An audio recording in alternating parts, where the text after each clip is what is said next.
사람에게 있어서 가장 중요한 게 마음입니다. 마음은 생각을 지배하고 생각은 행동을 지배합니다.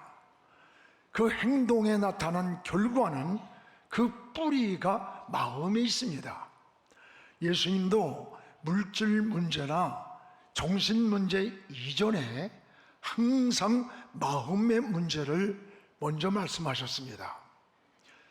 주님이 팔복을 말씀하실 때에도 마태복음 5장 3절에 이 심령이 가난한 자 복이 있다, 천국이 그들의 것이라고 했고, 마태복음 5장 8절에 마음이 청결한 자 복이 있나니 그들이 저 하나님을 볼 것이라고 했습니다. 예수님 당시 종교 지도자들을 책망하실 때에도 그들의 행실이 아니라 마음이었습니다. 너희 속은 휘칠한 무덤 속과 같다. 너희가 입으로 들어가는 게 너희를 더럽히는 것이 아니라 너희 이 속에서 나오는 것이 너희를 더럽히는 것이라고 했습니다. 모든 기준을 마음에 두셨습니다. 그래서 솔로몬도 잠언 4장 23절에 모든 지킬 만한 것 중에 네 마음을 지키라. 생명의 근원이 이 마음에서 나온다 그랬습니다. 그렇습니다. 마음을 잘 관리하고 마음을 새롭게 하는 일이 중요합니다. 마음을 새롭게 할 때 새 사람이 됩니다. 성경에서 말하는 새 사람이란 우리가 무슨 새 옷을 입었다고 새 사람이 아니고, 날이 바뀌었다고 새 날이 아닙니다. 결심을 했다고 새 사람 되는 거 아닙니다. 우리의 마음이 본질적으로 새로워질 때 그 사람이 새 사람이 됩니다. 그래서 성경적 변화의 본질은 뭐냐? 마음입니다. 마음. 우리 행동에 나타난 모든 결과는 그 뿌리가 어디에 있느냐? 마음에 있는 거예요. 그 마음에 있는 것이 바로 행동에서 나타나는 겁니다. 마음이 건강해야 합니다. 마음이 아름다워야 합니다. 마음이 깨끗해야 하고 마음에 꿈이 있어야 합니다. 우린 마음 관리를 잘하는 것, 이게 바로 지혜입니다. 여러분, 마음이 무너지면 모든 게 무너지는 거예요. 마음이 떠나면 모든 게 떠나는 겁니다. 아무리 가까이 살아도 한 지붕 아래 한 침대에 있어도 마음이 떠나면요 세워지게 돼 있는 거예요. 떨어져 있어도 마음이 늘 같이 있으면 그 사람들은 만남이 이루어지는 거예요. 마음에서 포기되는 시간이 모든 것을 포기하게 되는 거예요. 여러분, 성경의 욥을 보세요. 욥이 몹시 시련과 고난과 절망에 있을 때 하나님은 소발이라고 하는 친구에게 이렇게 말씀했습니다. 지금 너는 환경이 문제가 아니다. 너는 지금 네 마음을 바로 정하라. 너를 무너뜨리는 적이 밖에 있는 게 아니다. 내 마음 안에 있다라고 했어요. 그렇습니다. 여러분, 사랑도 마음속에서 우러나오는 그 사랑이 진정한 사랑이에요. 충성도 마음속에서 우러나오는 충성이라야 하나님이 받으시는 충성이 되는 겁니다. 그래서 오늘 사도 바울은 에베소 성도들에게 마음을 새롭게 하라 그랬습니다. 마음을 새롭게 하라. 이방인 같은 허망한 마음을 버리라는 거예요. 버리라. 오늘 말씀은 이방인의 불신자들을 향한 그런 권면이 아닙니다. 믿음으로 살고 있음에도 불구하고 하나님이 없는 마음, 하나님을 떠난 이방인과 같은 그 허망한 마음으로 살아가고 있는 이 에베소 성도들에게 지적을 하는 거예요. 그러면 우리 그리스도인들은 어떠한 마음을 가지고 인생을 살아야 하는 겁니까? 오늘 성경에 세 가지 방법을 제시하고 있습니다. 무엇보다도 하나는 이방인 같은 허망한 마음을 버리라고 구했습니다.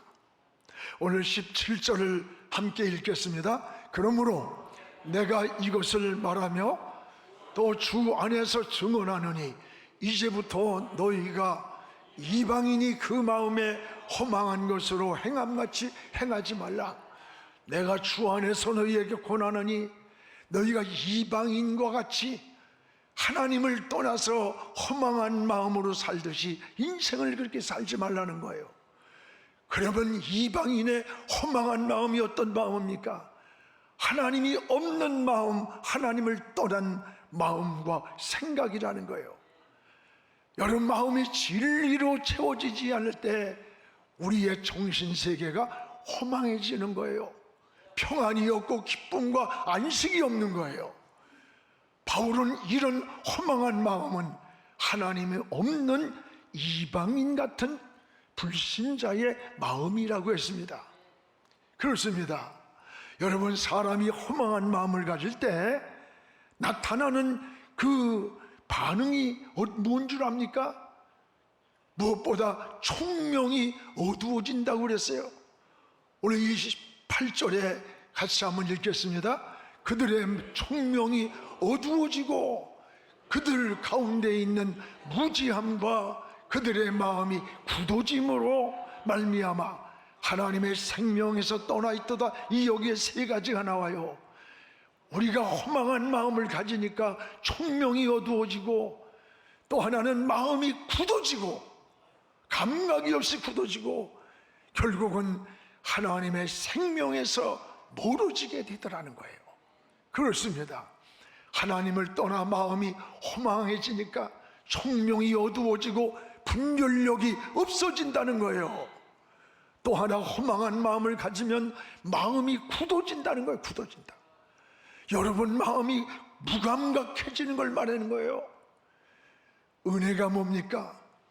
은혜는 우리의 마음속에 늘 작은 것에도 감사가 생기고 기쁨이 생기고 감동이 있는 그런 마음이 은혜의 마음이에요.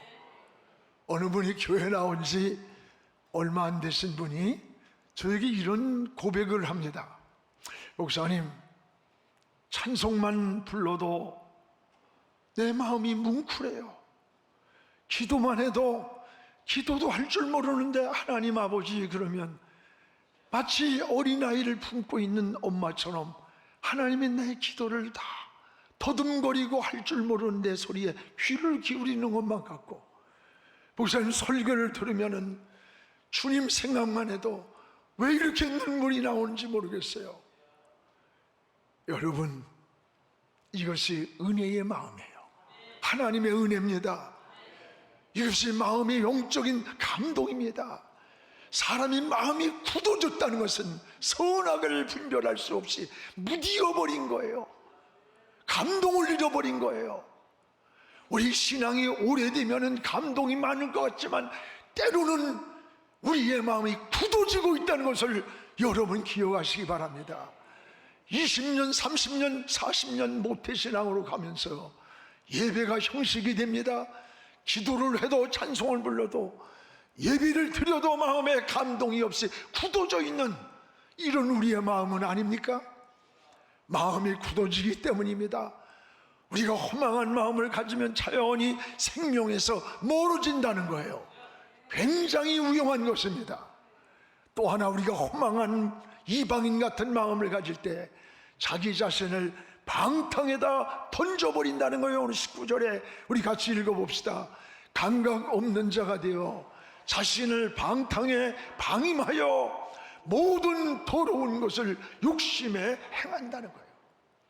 우리가 허망한 마음이 하나님 없는 떠난 마음으로 가지니까 삶이 굳어지고 어두워지고 허망한 마음을 가지니까 방탕에 우리 인생이 빠진다는 거예요. 방탕이 뭐예요? 무질서한 것을 말하는 거예요. 여러분, 방향을 잃고 무질서한 것, 마치 브레이크가 파열된 것 같은 인생을 살게 된다는 겁니다.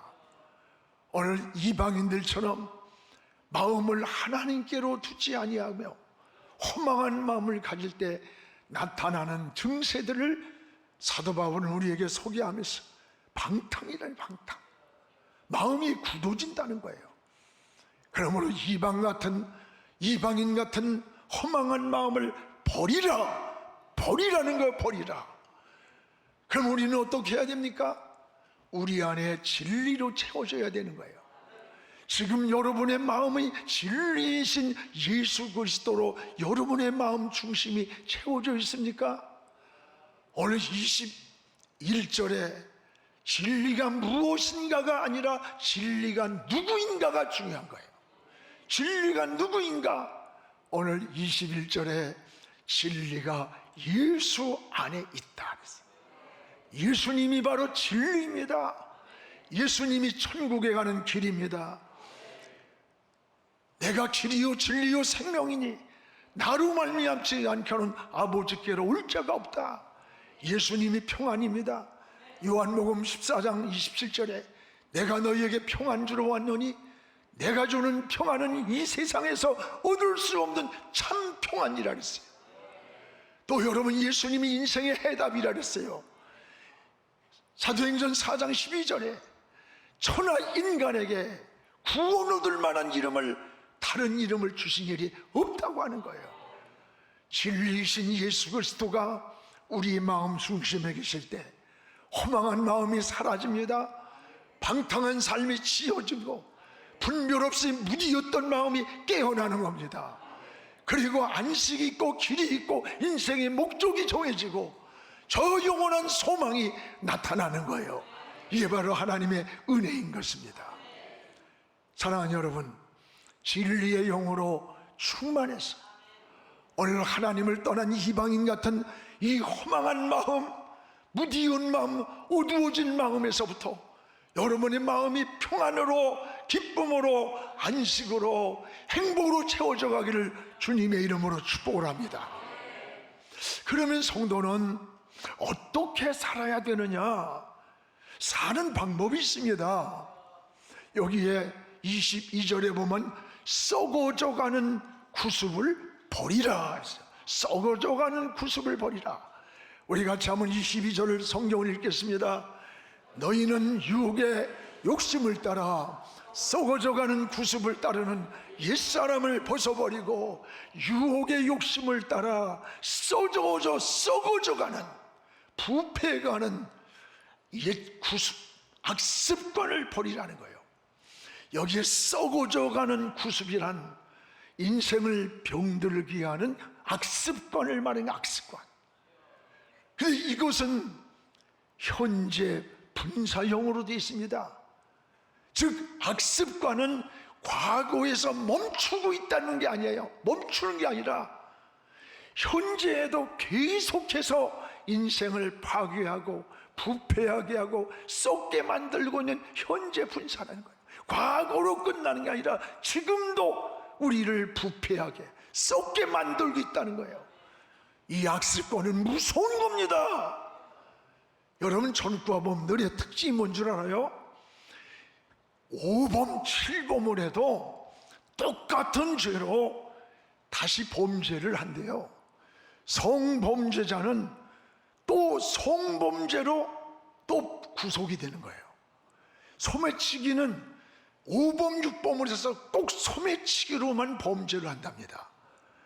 악습관은 이렇게 무섭게 우리 몸에서 떨어지지 않는 고착성을 가지고 있는 거예요. 습관은 무서운 거예요. 습관은 어디서 생기냐? 반복해서 생기는 거예요. 여러분, 신앙생활 하면서 이 악습관을 버리지 못하는 사람들이 있어요. 어떤 이는 부부간에 거짓말을 너무 잘해.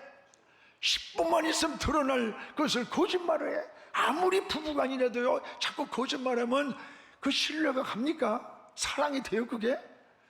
어떤 이는 입만 열면 불평을 해.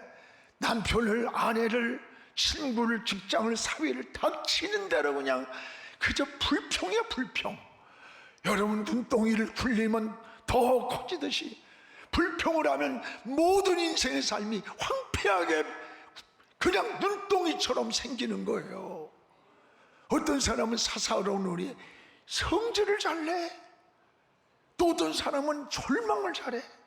막 한성을 푹푹 쉬고 절망하고 낙심하고 그냥 오도방정을 떨어. 어떤 이는 신앙생활하면서도요, 갬블, 노름, 도박 이런 무서운 악습관을 버리지 못하는 사람도 있어요. 여러분, 악습관은 중독입니다. 중독은 무서운 거예요. 코로나 때 저 정선에 카지노가 있지 않습니까? 그 카지노에 코로나 때 문을 닫았대요. 그런데도 그 카지노에 중독된 사람들이, 노름에 중독된 사람들이 카지노 정선을 떠나지 않고 노숙자 생활을 하면서 주변을 떠나지 않고 거기에서 있더래. 왜 당신들 카지노 문도 닫았는데 왜 안 가려는지? 아이고, 귀에요 슬롯머신에서 돈 떨어지는 소리 턱턱 하면 막 불빛이 번쩍번쩍하는 게 그냥 어른거려서 미칠 것 같아. 한 번만 하면 잭팟이 터질 것 같은데, 이게요 무서운 겁니다. 중독이. 여러분, 악습관이 이렇게 무서운 거예요. 오늘 사도 바울이 뭡니까? 너희는 썩어져가는, 부패하고 썩어져가는 구습 악습관을 벗어버리고. 이게 신앙인의 삶이에요. 바울은 악습관을 썩어져가는 구습, 옛사람이라고 했어요. 여러분도 끊지 못하는 악습관이 나에게 무엇인가 돌아보시기 바랍니다. 사람이 몸이 병드는 게 다 몸이 약해서가 아니에요. 어디인가 약한 곳이 있으면 그 약한 것 때문에 온몸이 병들어 죽는 거예요. 바울은 에베소 성도들에게 너희가 믿음 안에 산다고 하면서도 이런 악습관을 버리지 못하고 이방인들 같이 허망한 마음을 가지고 사니까 인생이 무너지고 기쁨이 없고 평안이 없고 소망을 놓치는 거다. 이런 악습관을 정리하고 오히려 좋은 습관을 훈련하라는 거예요. 그렇습니다. 여러분, 특히 여러분의 자녀들 가운데 어릴 때부터 신앙의 거룩한 습관을 훈련해 주세요. 성경에 나타난 위대한 인물들 보세요. 모세, 다니엘, 사무엘, 디모데 같은 이 인물들이 어릴 때부터 경건한 훈련을 받았고 거룩한 신앙 훈련을 받았던 거예요. 그들이 위대한 인물이 되었던 겁니다. 여러분, 신앙도 마찬가지입니다. 여러분, 어려서부터 기도하는 습관, 예배드리는 습관, 성경을 읽는 습관, 남을 칭찬할 줄 아는 습관, 긍정적인 말을 하는 습관, 늘 감사를 표현하는 습관, 인생을 부지런히 사는 습관, 그리고 정직하게 살려고 하는 그런 습관들이 영적으로 육적으로 우리 삶을 건강하게 만들고 사람 관계가 축복이 되고 모든 것이 회복이 되고 풍성해지는 겁니다. 사랑하는 여러분, 예수님도 습관을 쫓아서 새벽 미명에 늘 기도하셨잖아요. 좋은 습관이든 나쁜 습관이든 반복을 통해서 우리도 모르게 그것이 훈련이 되는 거예요. 좋은 습관은 지속적인 반복을 통해 좋은 인격이 만들어져요. 그 좋은 인격은 좋은 체질로 우리가 바뀌는 거예요. 이걸 경건훈련이라고 그래. 군인이 총을 쏘고 또 쏘는 것은 총알이 남아서 쏘는 게 아니에요. 훈련입니다. 훈련을 통해서 좋은 몸에 습관이 만들어지고 그 습관이 좋은 인격이 만들어지고 좋은 인격이 좋은 체질로 인생을 바꿔놓는 거예요. 여러분, 신앙의 변화는 마음의 생활로 나타나는 거예요. 그러면 우리 신앙의 변화가 어떻게 나타날까? 바로 신앙의 변화는 마음에서 생활로 나타나. 생활로. 오늘 에베소서 4장 23, 24절을 우리 같이 한번 읽어봅시다. 오직 너희의 심령이 새롭게 되어 변화를 받아 하나님을 따라 의와 진리와 거룩함으로 지음받은 새 사람을 입으라. 오늘 여기에 두 가지가 나와요. 오직 심령으로 새롭게 되어, 오직 심령, 마음의 영, 우리의 속사람이에요. 우리의 마음의 영이, 마음이 새로워지는 거예요. 새로워지는 것. 여러분, 이것이 변화인 것입니다. 사랑하는 여러분, 우리의 신앙을 다시 한번 바울은 변화의 본질이 마음이라고 그랬어요. 여러분, 마음에서 새로워지는 거예요. 신앙의 변화는 속에서부터 시작이 되는 거예요. 이 속의 변화를 통해서 우리의 겉사람에서 열매가 나타나는 겁니다. 돼지에게 양가죽을 씌웠다고 해서 그게 양이 되는 거 아니에요. 요즘 유럽에서는 이 애완동물을 키우다 보니까 너무 이것저것 지루한 거야. 그래서 토종 돼지를 갖다가 돼지 새끼를 애완동물로 키운대요. 돼지에다가 요만한 멜빵을 해서 다 해주고, 매니큐어를 발톱에 발라주고, 파마를 해주고, 그래가지고 어느 날 그 돼지 새끼를 안고 공원에 산책을 갔는데, 그 공원에 그 하수구 물이 흐르는 걸 보더니 그 모습을 보고 돼지가 펄떡 뛰어내려가서 그 물에서 막 뒹굴더래요. 왜 그렇습니까? 여러분, 돼지는 몸에 땀구멍이 없대. 그래서 자기가 분비물을 싸놓고 거기서 몸을 굴리면서 시원하게 열이 빠진대요. 그게 돼지의 본성인데 매니큐어를 칠해주고 목욕을 시키고 파마를 해주면 뭐해. 돼지의 본성은 시궁창에 구우면서 행복한 건데, 그게 본질인데. 여러분, 장녀가 옷에 문제가 있는 거 아니에요? 얼굴에 문제. 옷이 남루하고 얼굴이 못생기면 장녀가 못돼. 여러분, 거기 앉아있는 장녀들의 얼굴은요, 제가 저 유럽으로 우리 선교사하고 한번 돌았어요. 집사람과 같이.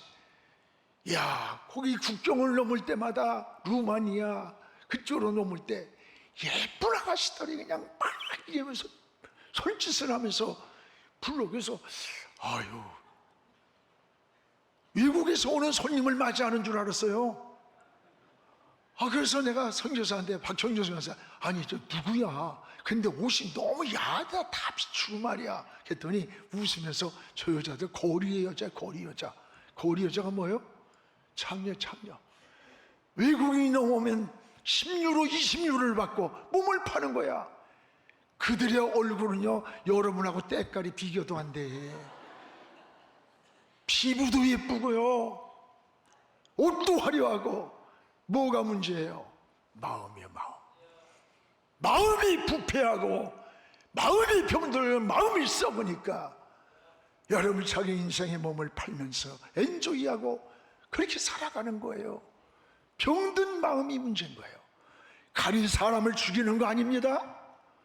내 마음속에 미움과 증오와 분노가 절제되지 못할 때, 여러분, 그것이 무서운 칼이 되어서 살인을 저지르고 사고를 내는 거예요.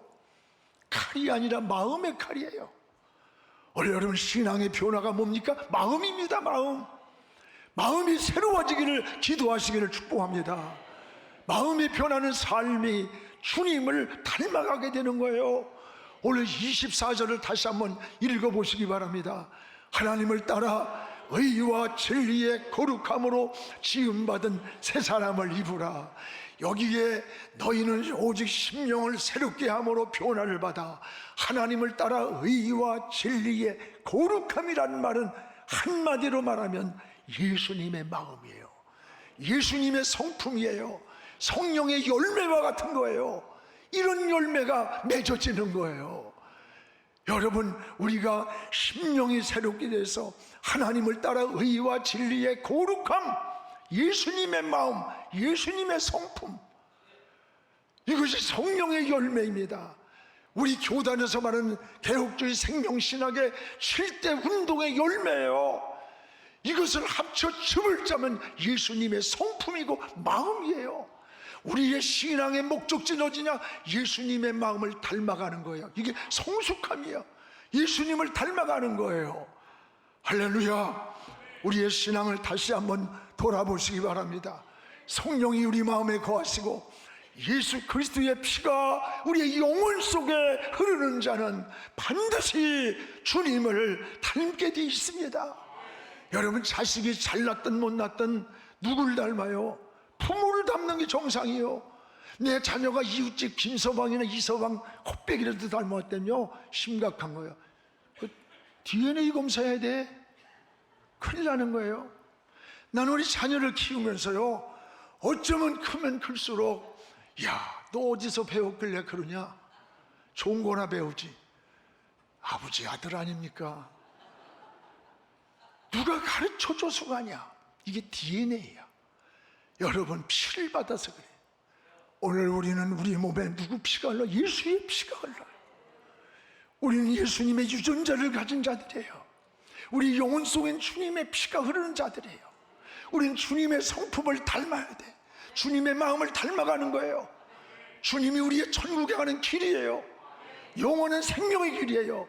우리의 영원한 평안이에요. 영원한 안식입니다. 영원한 인생의 해답입니다. 사랑하는 여러분, 주님을 닮아가시기를 주의 이름으로 축복합니다. 기도하겠습니다.